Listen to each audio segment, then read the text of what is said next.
Hello student, आज का topic है आँख की समंजन क्षमता, जिसे हम कहते हैं एकोमोडेशन पावर ऑफ आई।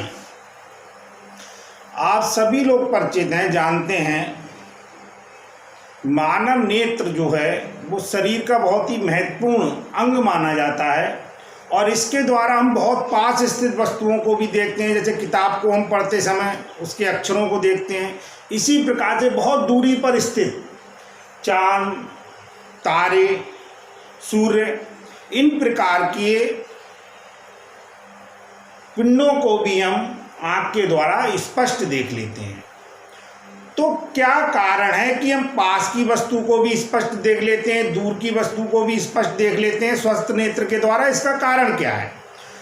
तो नेत्र के अंदर एक महत्वपूर्ण जो भाग है वो होता है लेंस। और वो लेंस कैसा होता है? अभिसारी लेंस होता है, उत्तल लेंस होता है।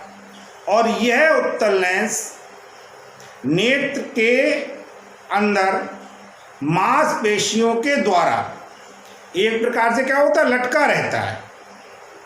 अब क्या होता है, जब हमें, आपने देखा होगा पास की वस्तुएं जब हम देखते हैं तो आँख पर थोड़ा सा क्या करना पड़ता है, थोड़ा जोर डालना होता है। किताब के अक्षरों को पढ़ने के लिए आपने महसूस किया होगा, थोड़ा जोर देना पड़ता है। जबकि हम बहुत चंद्रमा को देखना चाह रहे हैं, आसमान में तारे देखना चाह रहे हैं, तो आपने देखा होगा बिल्कुल आँखों पर किसी भी प्रकार का कोई दबाव नहीं डालना पड़ता है।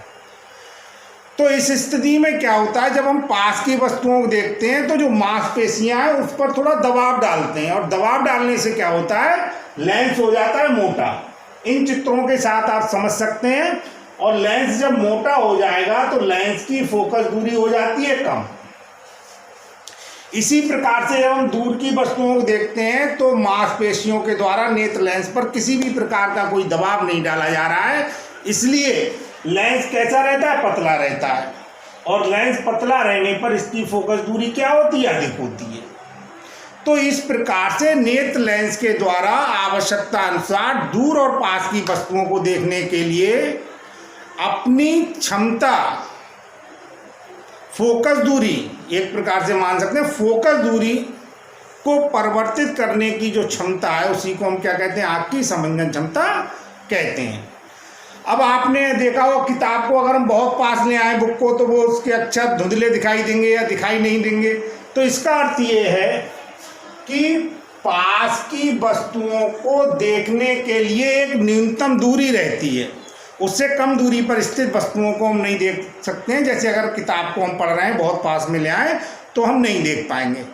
तो स्पष्ट दृष्टि की जो न्यूनतम दूरी है उसका मान क्या होता है, 25 सेंटीमीटर होता है। ये होता है स्वस्थ नेत्र के लिए, और इसे हम स्पष्ट दृष्टि की न्यूनतम दूरी कहते हैं।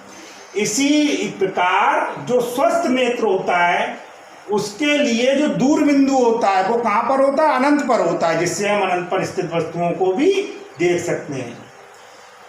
किस प्रकार से लेंस मोटा होने पर फोकस दूरी कम हो जाएगी और लेंस पतला होने पर फोकस दूरी अधिक हो जाएगी, इसके बारे में विस्तृत रूप से आप क्लास 12 में पढ़ेंगे। उसमें एक फार्मूला दिया गया है जिसमें वक्रता, त्रिज्या और फोकस दूरी में संबंध दिया हुआ है। इतना केवल आप ये जान लें, लेंस पतला होगा, वक्रता त्रिज्या अधिक होगी और फोकस दूरी भी क्या होगी, अधिक।